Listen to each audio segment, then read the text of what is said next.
Halo, jumpa lagi ya di channel Dokter IT.com. Pada konten kali ini kita akan membahas mengenai perbedaan emosi dan birahi untuk burung murai batu ya teman-teman. Teman-teman semuanya pasti sudah lama ya untuk memelihara burung murai batu, akan tetapi sampai saat ini masih mencari-cari cara formula yang bagus untuk burung murai batu kita agar selalu moncer.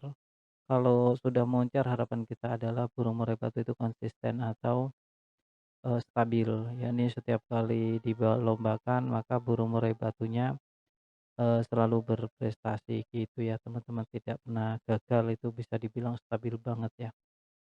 Untuk membedakan, langsung saja ya kita masuk ke topik pembahasan mengenai konten, perbedaan murai batu emosi dan murai batu stabil. Langsung saja ya teman-teman, jangan lupa subscribe ya yang belum subscribe.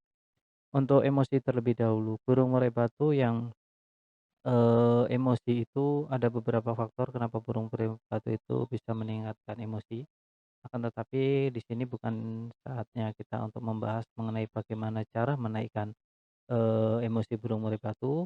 Yang paling pokok kita bahas adalah perbedaan antara, murai batu emosi dan murai batu birahi. Kita tidak bisa berbicara dengan burung murai batu kita, jadi kita tidak tahu apakah itu emosi atau birahi. Akan tetapi kita bisa melihat dari gerak-gerik dari burung murai batu itu sendiri ya teman-teman. Kalau burung murai batu yang emosi, biasanya dia ditandai dengan badannya atau fisiknya. Fisiknya dia itu sedang mencari-cari sumber suara. Jika itu ada suara seperti suara murai batu lain, dia lebih, eee menunjukkan gerak-gerik badannya, tegak-tegak gitu terus mencarinya ya kan. Nah ini kalau dilombakan, kalau emosinya, tidak stabil ya, tidak diimbangi dengan birahi, maka kalau dilombakan dia bisa menyerang lawan, kesangkar bisa saja ya, sana loncat kanan, loncat kiri serasa gelisah, tapi tanpa bunyi, tanpa diimbangin dengan bunyi atau tanpa gacor ya, tanpa mengeluarkan materi. Ini biasanya kurang seimbangnya antara emosi dengan birahinya. Jadi gimana solusinya? Ya kita naikkan birahinya agar stabil. Nanti badan tegak tadi diimbangi dengan suara.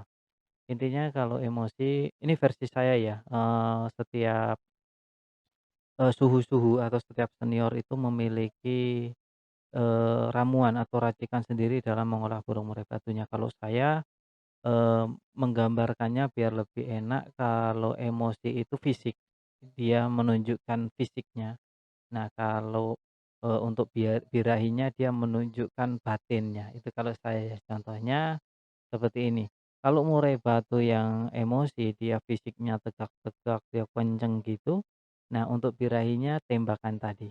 Nah ya kan, tembakan, suara, nah itu dari birahinya. Jadi kalau mau burungnya bagus ya, antara fisik dan isinya ya harus stabil atau, dalam artian ya harus seimbang ya. Kalau suara doang tanpa diimbangi fisik nanti loyo. Nah ya kan, yang ada burungnya malah tidak mengeluarkan materi-materi tapi cuma ngukluk. Nah itu kalau tidak diimbangin. Itu salah satu cirinya adalah fisiknya. Ketika, mendengarkan suara murai batu lain dia terasa gelisah, itu untuk yang emosi ya, untuk yang emosi. Jadi kalau untuk di kandang pun dia cenderung, diam, dia hanya menunjukkan badannya atau hanya pasang badan, itu biasanya ditandain ketinggian emosinya gitu ya teman-teman. Sekarang kalau untuk birahi. Kalau untuk birahi, burung yang over birahi juga bisa teman-teman ya. Dia, biasa menunjukkan gelagat juga seperti mematuk-matuk, apa itu namanya, kerodong, matuk-matuk kakinya, matuk-matuk tangkringan. Nah itu bisa tandain, burungnya juga, sedang, birahi atau, ini teman-teman, sayapnya ngetap-ngetap ya. Nah sayapnya ngetap-ngetap buka tutup tapi dalam keadaan tipis dan cepat. Nah tok tok tok, tok tok tok. Nah seperti itu ya, dia ngetap-ngetap untuk sayapnya dan burungnya diikuti dengan guacor. Nah, kalau burung yang birahi biasanya guacor teman-teman, dia, mendengar sedikit sudah langsung, menunjukkan, suaranya. Tapi jeleknya kalau kita over birahi juga payah teman-teman ya, kalau birahinya terlalu tinggi dan tidak diimbangi dengan emosi dan tenaga, nanti dia akan ngukluk di kantangan cuma ngukluk biasa tanpa mengeluarkan, eee ancaman untuk burung railnya. Nah, ini ketinggian, birahinya. Jadi emosinya perlu dipupuk bagaimana caranya meningkatkan emosi, bagaimana cara meningkatkan birahi, itu sudah saya buatkan konten. Masalah di-upload sama belum itu, ikutin terus channel ini, jangan lupa di-subscribe, kita belajar bersama, sharing bersama. Makanya saya itu untuk murai batu konsisten, murai batu yang, juaranya stabil, yang sering berprestasi itu saya, tidak instan teman-teman, tidak instan. Jadi mulai dari terah kita pikirkan, makanya kalau untuk mempersiapkan burung lomba atau burung murai batu untuk, event-event ya, untuk gantang, teman-teman benar-benar menyiapkannya dari terah yang jelas, ya minimal dia sudah lintas IO meskipun di, pinggiran, nggak masalah yang penting sudah, menunjukkan eksistensinya ya untuk, dia menunjukkan taringnya bahwa ini gen yang bagus gitu. Soal di mana tempatnya itu, ya karena, faktor kemampuan ya kalau akar rumput ya saya kira seperti saya, mampunya ya hanya di tingkat RT dan RW, paling besar ya Latpres atau event-event yang kecil-kecil, tidak, yang targetnya sampai besar-besar tidak ya.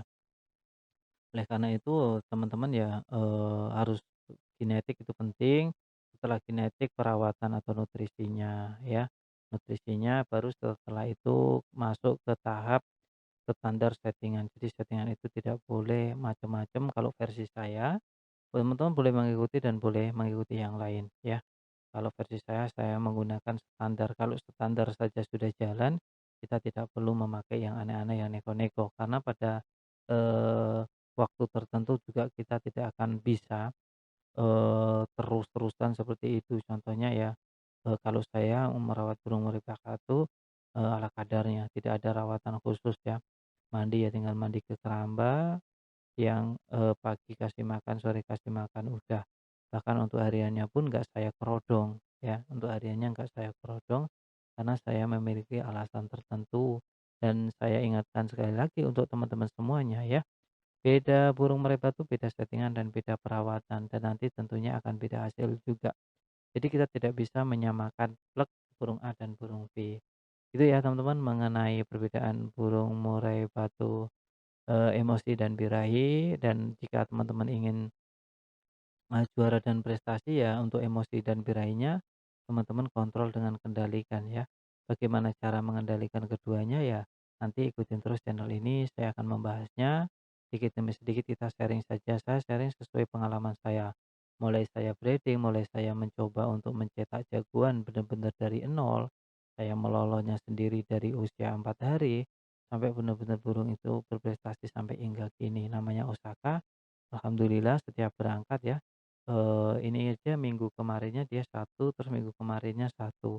Jadi dia selalu, membuahkan hasil di setiap minggu, dan mudah-mudahan di, minggu ini juga, Osaka berprestasi kembali. Saya seminggu sekali, kadang seminggu 2 kali teman-teman, seminggu sekali maksudnya Rebo ketemu Rebo, Senin ketemu Senin gitu. Kadang adiknya, contohnya ya Senin ketemu Minggu, Minggu ketemu Sabtu, seperti itu karena saya juga sudah menjadwalkan Osaka untuk bekerja setiap minggu. Mohon doanya agar saya, tetap semangat dalam membuat konten dan kita sharing-sharing terus teman-teman ya.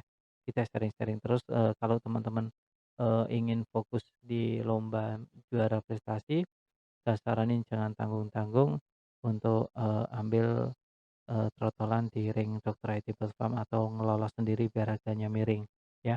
Jangan tertipu harga murah teman-teman, karena kualitas tidak akan mengkhianati hasil. Assalamualaikum warahmatullahi wabarakatuh.